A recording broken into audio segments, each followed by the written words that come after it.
ang pag-preserve ng ng ating pamana o ang heritage conservation, no, ay mahalaga dahil nagkakaroon tayo ng tangible na link sa ating nakaraan at binibigyan tayo ng isang magandang connection to show what we are or what we have been as a people and how far we've come as a people. Okay, in my personal observation, maganda yung there is a positive projection, no, in heritage conservation in the Philippines, although I consider it as a still young field dito sa Pilipinas, but I can see that particularly sa public mas aware na. San Agustin Church is the oldest stone church in the Philippines. It was given to the Augustinians by Miguel Lopez de Legazpi upon the order of King Philip II of Spain. So when they arrived in the Philippines, it was in 1565, no? And then when they arrived in Manila, mga Augustinians, together with Legazpi, it was in 1571. There were 3 attempts to build the church, but since their materials were made of low quality, some of them are made of bamboo or wood, which were easily destroyed, no, through the years.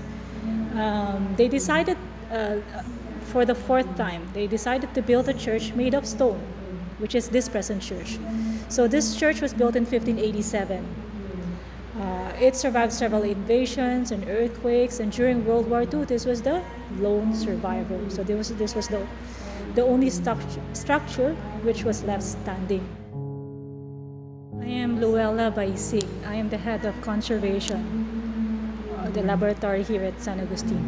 My position is I'm involved with the conservation, restoration, preservation of the ecclesiastical collection of the museum.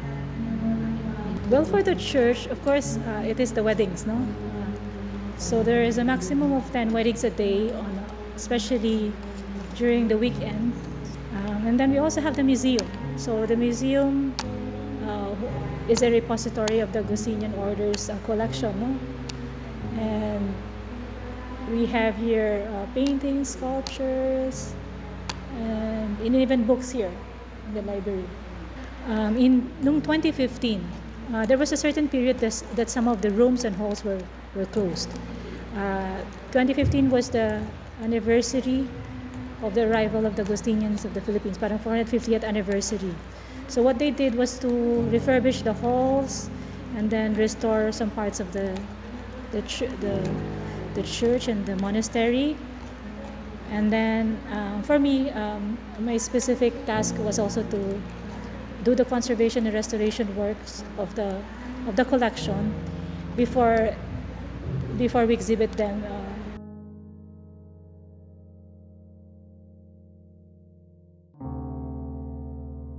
Naging bahagi ng isang proyekto ang Eskwela Talyer to conserve part of the church, particularly yung sa choir loft area, yung ceiling sa itaas nun, at yung mga silyeria o yung mga choir lofts, choir stalls, yun yung mga inuupuan ng mga miyembro ng choir nung araw.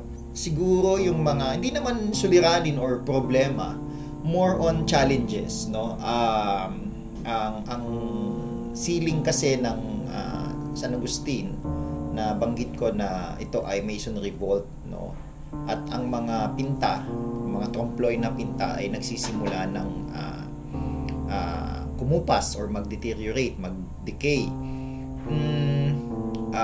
Isa yun sa objective na i-restore yun or i-preserve or i-conserve ang bahaging ito. Isa sa challenges about that trompe-l'oeil ceiling is yung infiltration ng moisture, no?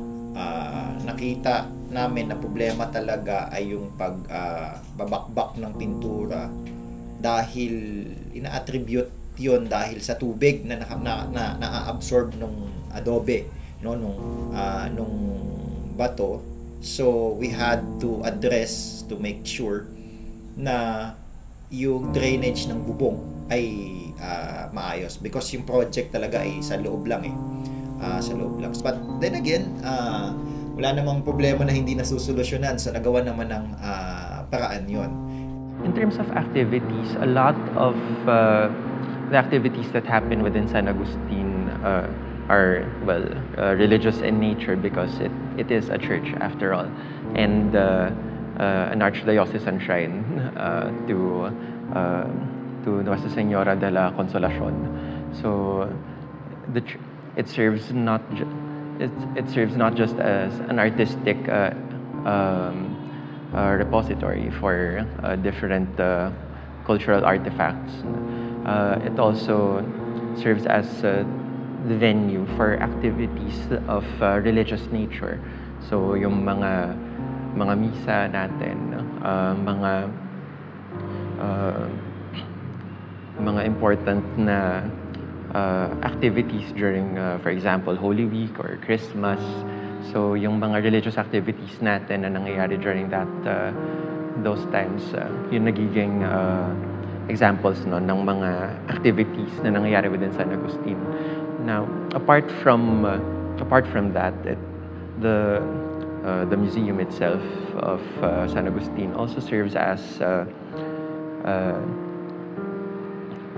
conveyor, so to speak, of cultural other aspects of cultural heritage na ipapamalas ng San Agustin through its public programs, also through a display of other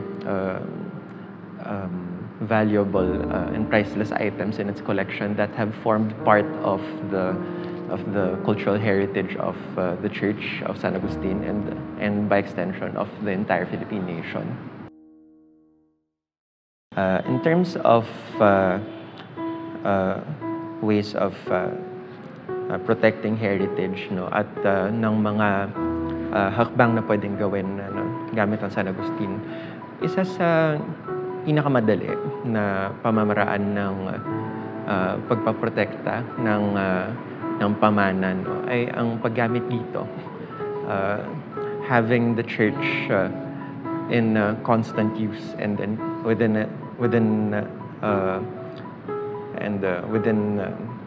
the use of its current functions allows it to remain relevant to the community. Kaya malaking bagay din, no, na ipaparating sa mga tao yung kahalagahan niyan as a secret. For us architects or sa architectural conservation, ito kasi yung isa sa mga manifestations, no, ng identity ng isang kultura or ng isang society. Halimbawa dito sa atin sa Pilipinas, no, yung ating mga ginagalawan mula nung araw pa hanggang ngayon ay kwento, no, naratibo natin natin bilang Pilipino. So yung istorya na yun ay ang nagbibigay ng identity sa atin, partly, no.